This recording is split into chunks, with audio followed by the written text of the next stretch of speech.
I am Pranav Singh, the student organizer of graVITas'25. It is both an honor and a privilege to be here before you today to introduce you a personality who has become a powerful voice in Indian journalism. In a world overflowing with information, there are only a few voices that stand out. The voices that cut through the noise and ask the difficult questions and remind us of the values of truth and accountability. Our guest of honor this morning is one such voice.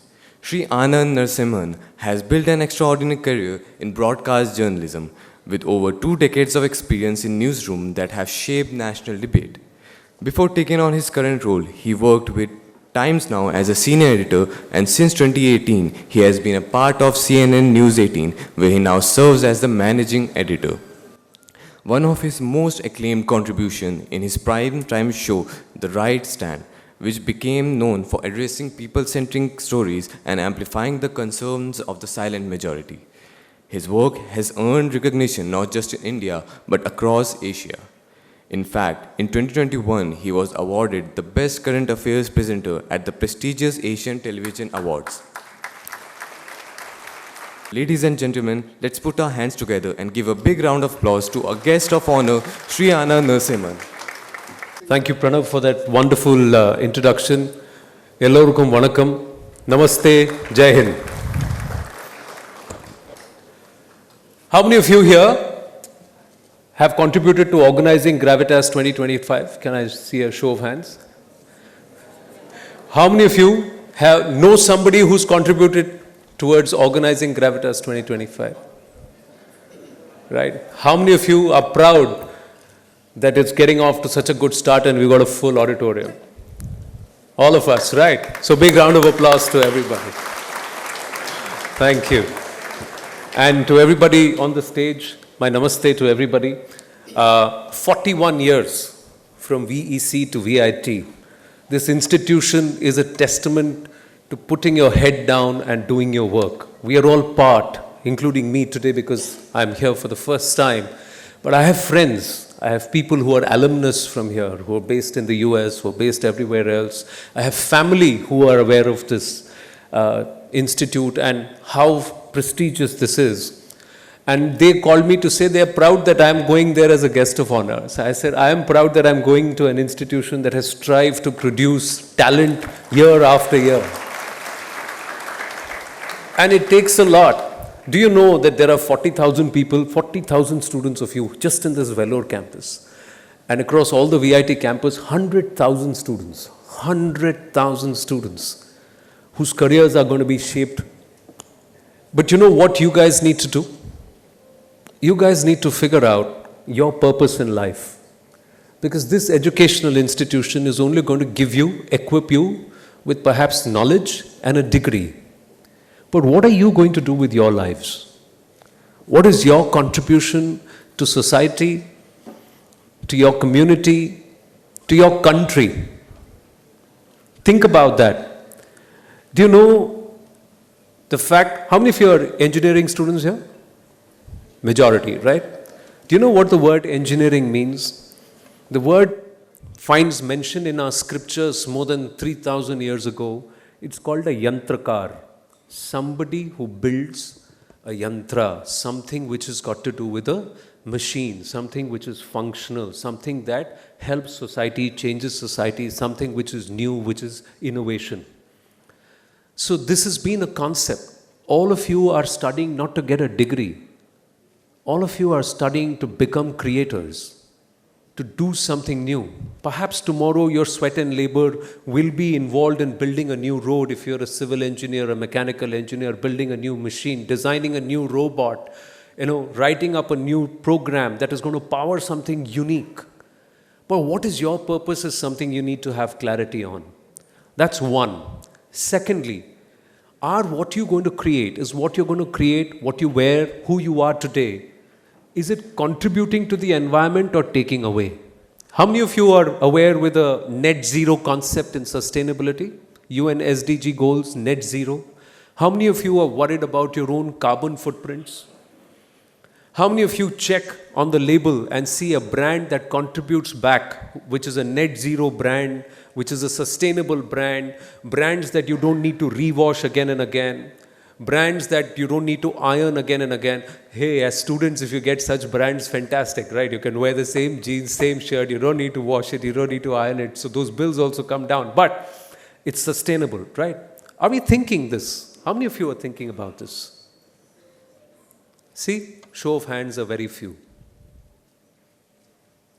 We are adding to the overall carbon footprint, but we're not taking away. Oh, we want everything to be sustainable. We are talking about environmental consciousness. So we are talking. Are we walking the talk? Are we ensuring that we don't use the shower for more than 3 minutes? We don't use more than 10 liters of water to have a bath. We are careful about how much of resources we use. Are we engineering products? Are we thinking of products that are going to make us more sustainable as a country, as a people, as a society? How many of you are designing new products as part of your project? And how many of you have thought, I'm going to use only sustainable equipment to design my next robot or my next rover? I saw one of them outside. How many of you are thinking that way? Yeah, see, the show of hands are so few. So what are you engineering? What are you doing which is new? That's a challenge for you. Can you reorient your thinking? Secondly, how many of you are studying to go abroad? Be honest. How many of you are studying to go abroad? A lot of you are lying. Right. I would like you to think, how many of you are studying to find a job? Why? Why aren't you studying to be entrepreneurs? Why aren't you studying to be innovators and creators? And why aren't you studying to do something for this country, for Bharat, for India? Why? This is the country that has given you birth, that you've born in. This is the country that has helped you come to get an education. It has helped your parents get you where you are. So what are you going to give back to this country? Or are you just going to let go of this passport and let go of this identity the moment you get a chance? Why? You can't earn a living here. You can't study here. You can't get the world to come to you rather than you going to the world. Please go. I'm not saying don't go. But don't let go of your country. Don't let go of your roots. Don't let go of your identity. I'm speaking to you in English because I'm told there are people, the group of students speak more than 50 languages here. I wish one of those common languages was Tamil. I wish one of those common languages was Hindi. I wish one of those common languages was one of the Bharatiya languages. But sad but true that it's a foreign language. That's how we've been brought up. That's how it's been for all of us. But does it have to be the same for our next generations? Or should we start taking pride in our own language? So here's one more request I'd make in this very short address, and I look forward to a longer conversation soon.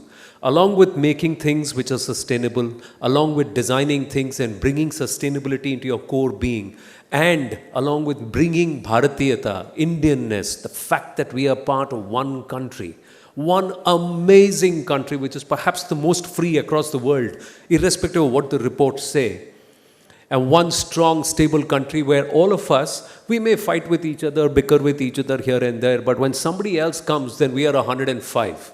You know, this is what Yudhishthir said. Kaurav 100 hai, Kaurav are 100, Pandavas are 5, but when there is an external threat, we are 105.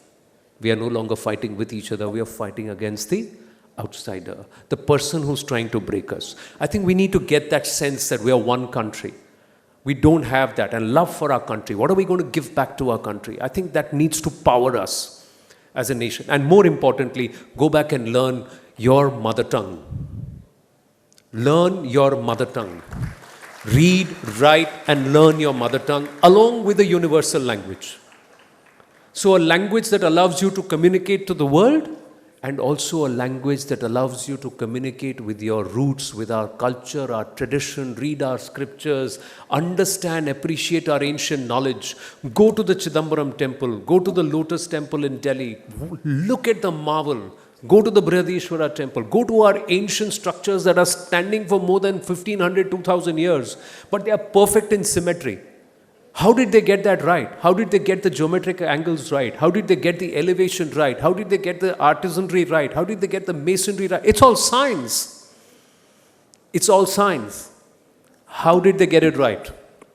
Learn from that and add that knowledge into your own innovations and your own creations. I wish you all the best, and I'll have a longer chat with you soon. Thank you very, very much for having me. Thank you. Jai Hind.